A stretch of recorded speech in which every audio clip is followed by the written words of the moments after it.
Look, I think I was always sceptical of the system. I don't know why. I've thought about this at length.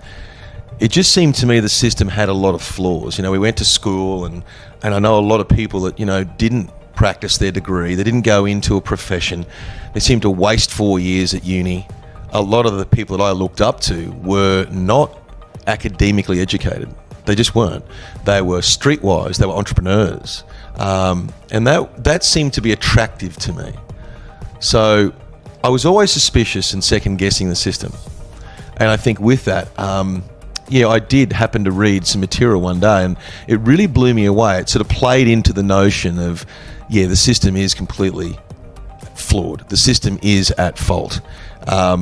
And we're trained to be tax cattle. And that book was Confessions of an Economic Hitman. And I remember a friend of mine was actually, this is probably early 30s, 30, 31. He was a broker at the time, a stockbroker, and very good at trading, very good.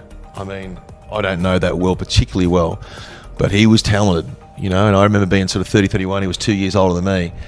And, he had sort of $12, $14 million in a trading account of all his money, not clients, his.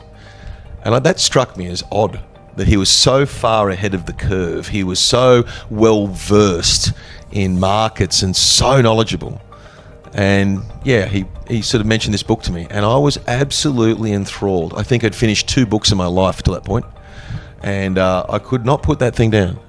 It was a revelation to me just to think how the world worked, how America had risen to power. Why was it that we had, the English rule for 450 years, but overnight it was almost as if the US had risen, but they'd also designed their own currency to be a world fiat system. It didn't make any sense until you read that book. And that really struck a chord. That reinforced my suspicion of the system.